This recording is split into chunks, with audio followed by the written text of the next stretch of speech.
पूर्णिया का चुनाव चल रहा था, बीमा भारती आई थी, रुपौली में हमारी टीम गई थी, वहाँ सर्वे जाकर के किया था। ये सब कुछ करने के बाद जो हमारी टीम ने वहाँ से फीडबैक दिया था, नीतीश की प्रतिष्ठा और लालू प्रसाद तेजस्वी यादव की भी प्रतिष्ठा फंसी हुई है। हमने आपको बताया कि रिजल्ट डिक्लेयर, आपने देखा होगा कि कल ही जब सम्राट चौधरी वहाँ से रोड शो करके निकले तो उन्होंने कहा मेरा कि मेरी पारिवारिक रिश्ता है। ये सारी बातें कहीं ना कहीं समझ में आ रही हैं। अब ऐसी स्थिति में आप समझ सकती हैं कि ये चुनाव कितना महत्वपूर्ण हो गया। इसको चार अपने वोटर को ट्रांसफर करा पाते हैं, दलित वोटरों को, सवर्ण वोटरों के लिए संजय झा वहाँ मौजूद हैं। इसके बाद फिर दलित वोटरों का जो बाकी का जो बचा हुआ उसके लिए जीतना संभावना है। आप मान के चलिए कि जब वोटर जाएंगे वोट देने के लिए तो उनके मन में क्या सवाल खड़ा होता है, ये आज शाम में जब पनोरमा ग्रुप, जो सोचता है वो करता है, आपके अपने सपनों का आशियाना। नमस्कार, भारत लाइव देख रहे हैं आप। फिर महाभारत शो में एक बार आपका बहुत बहुत स्वागत है। बाबा हमारे साथ मौजूद हैं। रुपौली उपचुनाव के बारे में जानेंगे। रुपौली से लेकर क्या क्या अभी महाभारत चल रहा है रुपौली में और किसकी क्या मंशा है। रुपौली उपचुनाव वोटिंग से पहले ही रिजल्ट आउट, पप्पू यादव का मूड चेंज होते ही तेजस्वी ने बदला गियर। इस मुद्दे पर बाबा से सीधी बातचीत करेंगे। देखिए खुशी, रुपौली उपचुनाव को लेकर के कई खबरें आपने सुनी होगी, कई चर्चाएं सुनी होंगी। दोनों ही गठबंधन अपने अपने हिसाब से रुपौली उपचुनाव जीतने की तैयारी कर रहा है और इसके पीछे का कारण आप समझ सकते हैं कि अभी अभी खत्म हुआ है एक चुनाव और एक चुनाव 1 साल के बाद होने वाला है। दोनों को लेकर के दोनों का तारतम्य बिठाने में दोनों ही गठबंधन इस चुनाव को बड़ा ही अहमियत दे रहे हैं। हालांकि एक सीट के चुनाव को कितना अहमियत देना चाहिए ये आप अच्छी तरह जानती हैं। इस सीट पर जीतने का मतलब ये है कि कोई भी जीतता है तो 1 साल के लिए जीतेगा। अगर बीमा भारती जीतती हैं तो बीच के मानते हैं कि 2-3 महीने उनका कार्यकाल नहीं रहा है, लेकिन अगर कोई दूसरा जीतता है तो उसके लिए मात्र 1 साल का कार्यकाल होगा। तो ऐसी स्थिति में इस सीट का इतना महत्व क्यों, एक बड़ा सवाल उठता है। लेकिन इस सवाल से बड़ा सवाल यह है कि इस एक सीट में सबकी जान अटकी हुई है। जैसे राजा का जान तोता में अटका हुआ था ना, उसी तरह से यहाँ अटका हुआ है।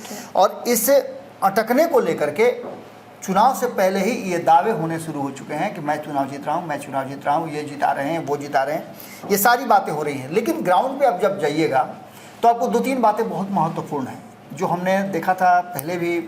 जो पूर्णिया का चुनाव चल रहा था, बीमा भारती आई थी, रुपौली में हमारी टीम गई थी, वहाँ सर्वे जा करके किया था।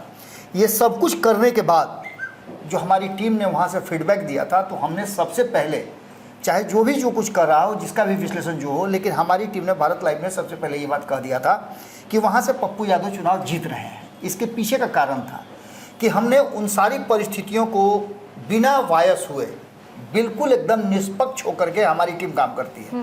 और हमने वहाँ आगे जाकर के ग्राउंड जीरो पे बताया कि पप्पू यादव का यहाँ ग्राफ है, पप्पू यादव को सिंपैथी मिल रहा है, पप्पू यादव बहुत लंबे समय के बाद वहाँ फिर से गए हैं। ये सारी बातें पप्पू यादव के फेवर में जाती थी। हाँ। एक बार फिर से इस फ्रेम में पप्पू यादव आए। जैसे ही शंकर सिंह ने नॉमिनेशन फाइल किया और एलजेपी से इस्तीफा दिए, उसके बाद उन्होंने कहा कि जिस तरह से पप्पू यादव निर्दलीय यहाँ से जीत सकते हैं तो मैं भी क्यों नहीं जीत सकता हूँ। पप्पू यादव को जनता ने कहा था कि चुनाव लड़िए, मुझे भी जनता ने कहा है कि चुनाव लड़िए।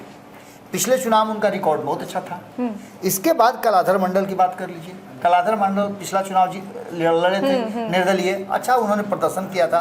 अब वहाँ एक एक्यूरेट व्यक्ति चाहिए था जो बीमा भारती को टक्कर दे, हरा सके और उनकी जाति का भी हो। तो कलाधर मंडल से बेहतर कौन हो सकता था। क्योंकि वहाँ गंगोत जाति जो है उसका वहाँ बहुत अच्छा वोटिंग है, उसी के आधार पर लगातार वहाँ से बीमा भारती जीतती आ रही है। अब जो वर्तमान परिस्थिति बनी है उसमें जहाँ एक तरफ नीतीश कुमार की ये सीट थी, कई चुनाव से नीतीश कुमार का इस पर वर्चस्व था, बीमा भारती जीत करके जदयू से आती थी, बीमा भारती को नीतीश कुमार ने मंत्रिमंडल का हिस्सा भी बनाया, बहुत सम्मान मिला, इसमें कोई दो राय नहीं है। और यही गुस्सा जो है नीतीश कुमार का कल दिखने को मिला था। उन्होंने कहा कि बताओ भाग गई, इसको हमने क्या नहीं दिया, हमारे यहाँ से जो भागता है उसका क्या हाल होता है, गड़बड़ हो जाता है। ये सारी बातें कह करके कहीं ना कहीं अपने मन का जो है वो भड़ास निकाल रहे थे नीतीश कुमार। अब नीतीश कुमार की प्रतिष्ठा भी यहाँ दांव पे फंसी हुई है। एक जो लक्ष्य है वो तो प्राप्त हो गया, लेकिन उनके द्वारा नहीं प्राप्त किया गया, बल्कि बीमा भारती के हारने से कुछ खुशी जरूर नीतीश कुमार को मिली होगी। भले ही उनके भी कैंडिडेट पूर्णिया में हार गए, पप्पू यादव जी हाँ। लेकिन बीमा भारती के हारने से ज्यादा खुश होंगे बनिस्पत अपने हारने से। हाँ। क्योंकि बीमा भारती ने उनके साथ विद्रोह किया था और ये उनके चेहरे पर साफ दिख भी रहा था कल जो भाषण कर रहे थे। तो जी। इसके बाद उन्होंने तो ताकत झोंकी ही है। अब लालू और तेजस्वी के लिए ये अग्नि परीक्षा है। बीमा भारती को लेकर के तो आए, वही बीमा भारती हैं जो जमानत भी नहीं बचा पाई। तो बीमा भारती को लोकसभा चुनाव और विधानसभा के चुनाव की परिस्थितियां अलग भले होती हैं। अब बीमा भारती चूंकि वहाँ से चुनाव लड़ती आ रही हैं, जीतती आ रही हैं, तो एक प्लस पॉइंट उनके साथ नज़र आता है। लेकिन जब प्रतिष्ठा की बात करते हैं तो यहाँ नीतीश की प्रतिष्ठा और लालू प्रसाद तेजस्वी यादव की भी प्रतिष्ठा फंसी हुई है। हमने आपको बताया कि रिजल्ट डिक्लेयर, आपने देखा होगा कि कल ही जब सम्राट चौधरी वहाँ से रोड शो करके निकले तो उन्होंने कहा कि हम तो कंफर्टेबली जीत रहे हैं, कलाधर मंडल किसी तरह की कोई दिक्कत नहीं है, वो आराम से जीत रहे हैं। दूसरा, बीमा भारती की जीत तय करेगी कि आगे की रणनीति किस तरह से बनेगी। ये बीमा भारती अगर ये चुनाव जीत जाती हैं तो ये मान के चलिए कि राष्ट्रीय जनता दल में जो चल रहा है भगदड़ जो मचा हुआ है, कल ही आपने देखा कि चिट्ठी जारी की गई, कहा गया कि जनसुराज की तरफ जा रहे हैं लोग, जा रहे हैं वो गलती कर रहे हैं, ये सारी बातें कह करके कहीं ना कहीं राष्ट्रीय जनता दल ने अपने भीतर का जो डर था उसे सार्वजनिक किया है। लेकिन इसके साथ साथ बीमा भारती की जीत कहीं ना कहीं बूस्टअप करेगी राष्ट्रीय जनता दल को। फिर पप्पू यादव की बात कर लिए, पप्पू यादव से बीमा भारती की मुलाकात और पप्पू यादव की चुप्पी, ये दो बातें क्या कह रही हैं? ये दो बातें क्या कह रही हैं? इन दोनों बातों में एक बात तो साफ नजर आ रहा है कि कहीं ना कहीं इस चुनाव में पप्पू फैक्टर काम करेगा या नहीं करेगा। ये दोनों ही बातें अब पैरेलली चल रही हैं, क्योंकि पप्पू यादव ने 2-3 बातें कह करके इस मामले को पूरी तरह से उलझा दिया है और कहीं ना कहीं एक माइनस पॉइंट भी राष्ट्रीय जनता दल और इंडिया गठबंधन को दे दिया है। इंडिया गठबंधन की एकजुटता कितनी है ये अच्छी तरह से आपको समझ में आ रही होगी। वहीं एनडीए गठबंधन की एकजुटता कितनी है ये भी समझ में आ रही होगी, क्योंकि एनडीए गठबंधन के कोई भी घटक दल ऐसा नहीं है जो वहाँ रुपौली एक ही मात्र सीट है वहाँ चुनाव प्रचार को नहीं जा रहा है।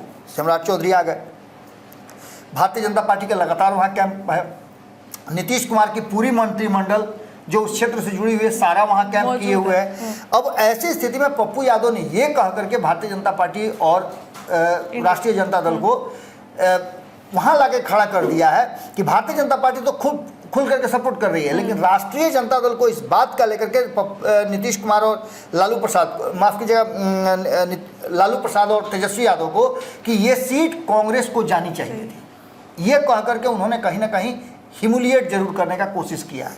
लेकिन इन सब के बाद जो घटनाक्रम है उस घटनाक्रम में पप्पू यादव का वहाँ होना, बीमा भारती का उनसे मिलना, उन पप्पू यादव का ये कह करके बात को टाल देना कि मेरी पारिवारिक रिश्ता है, ये सारी बातें कहीं ना कहीं समझ में आ रही हैं।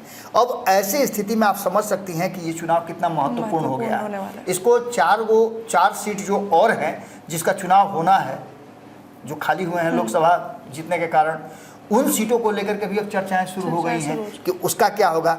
एनडीए के सभी घटक दल, जिसमें आपने चिराग पासवान की बात की, वो भी आज पहुंच रहे हैं, मांझी वो भी पहुंच रहे हैं, कुशवाहा की टीम ऑलरेडी वहां अपना कैंप कर रही है। उपेंद्र कुशवाहा ने कल ही कहा कि थोड़ी बहुत हमारे में अंडरस्टैंडिंग की कमी रह गई थी, उसे भी हम 2025 में पूरा करेंगे। ये सारी चीज़ें कहीं ना कहीं रुपौली में जो डेरा डाल दिया है और रुपौली में जो जिस तरह का माहौल बनाया गया है, वो सारे समीकरण बिठाते हुए नीतीश कुमार ने एक बड़ा फैसला लिया है और नीतीश कुमार की टीम का मनोबल भी बहुत हाई है। नए अध्यक्ष, कार्यकारी अध्यक्ष बने हैं संजय झा, वो भी वहाँ कैंप किए हुए हैं। अब इन सारी परिस्थितियों को अगर आप देख लें तो देखिए, सवर्णों का वोट उनके तरफ जा रहा है, गंगोत समाज का वोट, चूँकि आप कलाधर मंडल और बीमा भारती में दोनों में कंपेरिजन करेंगे तो मामला कुछ अलग नज़र आ रहा है। बीमा भारती के पति को लेकर के, उनके पुत्र को लेकर के भी मामला एक बना हुआ है कि जिनका आपराधिक जो इतिहास रहा है उसको लेकर के, ये सारी समीकरण को लेकर के नीतीश कुमार आशान्वित जरूर हैं कि वो चुनाव जीत रहे हैं। लेकिन इसमें सबसे बड़ा जो फैक्टर बनेगा वो बनेगा कि चिराग पासवान कितना ज़्यादा अपनी वोटर को ट्रांसफ़र करा पाते हैं, दलित वोटरों को। सवर्ण वोटरों के लिए संजय झा वहाँ मौजूद हैं। इसके बाद फिर दलित वोटरों का जो बाकी का जो बचा हुआ उसके लिए जीतन राम मांझी वहाँ तैयार हैं। इसके बाद सम्राट चौधरी वहाँ से आ ही गए हैं, कुशवाहा कुर्मी को लेकर के जो बातें वहाँ चल रही हैं वो भी वहाँ हैं।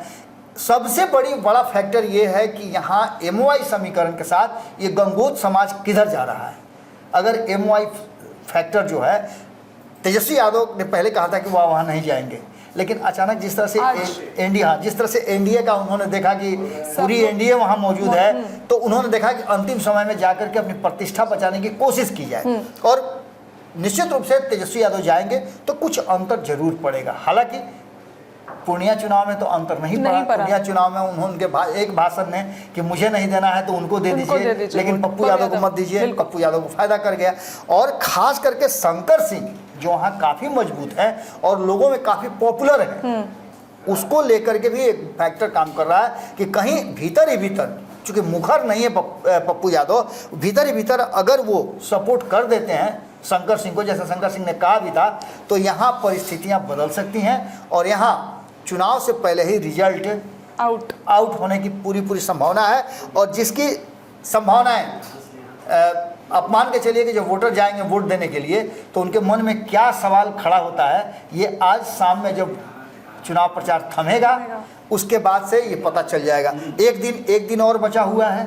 कल जब जैसे ही चुनाव प्रचार थमेगा उसके बाद से आज से लेकर के कल तक का जो पूरा आकलन है और 2 दिन जो 24 घंटे मिलते हैं वोटरों को सोचने समझने के लिए, उसमें क्या मन में डाल पाते हैं ये इंडिया गठबंधन के और एनडीए गठबंधन के लोग, ये ज़्यादा महत्वपूर्ण होगा।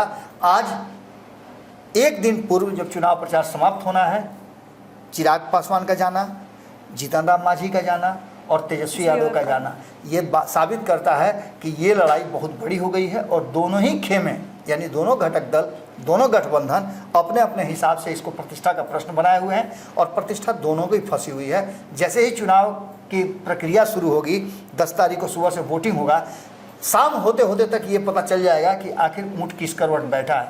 13 तारीख को रिजल्ट आएगा, लेकिन उससे पहले दोनों ही खेमे दावा कर रहे हैं कि मेरी जीत हो रही है, यानी कि दोनों ने अपने हिसाब से तो रिजल्ट आउट कर दिया है कि मेरी जीत हो रही है। तो खुद सुना आपने बाबा से रुपौली चुनाव के बारे में। अब 10 तारीख को वोटिंग होनी है तो वहीं 13 को रिजल्ट आ रहा है। इससे मिलकर जो भी अपडेट है हमारी टीम वहां मौजूद रहेगी, पूरी अपडेट आप तक पहुंचा रहे हैं। बहुत बहुत धन्यवाद। पनोरमा ग्रुप, जो सोचता है वो करता है। अगर ये वीडियो पसंद आई और वह बिहार के राजनीति और बिहारियत से सरोकार रखेनी तो सब्सक्राइब बटन दबा के चैनल के सब्सक्राइब कर ली। ओजे एगो घंटी बा, ओकरा बटन दबा देला से कुल सटीक और मारक खबर रुआ मुफ्त में मिल जाई। अगर रुआ पत्रकारिता के हमनी के नया प्रयोग में सहयोग कर चाहतानी तो ज्वाइन बटन दबा दी। पेटीएम नंबर नोट कर ली 9386816700। धन्यवाद।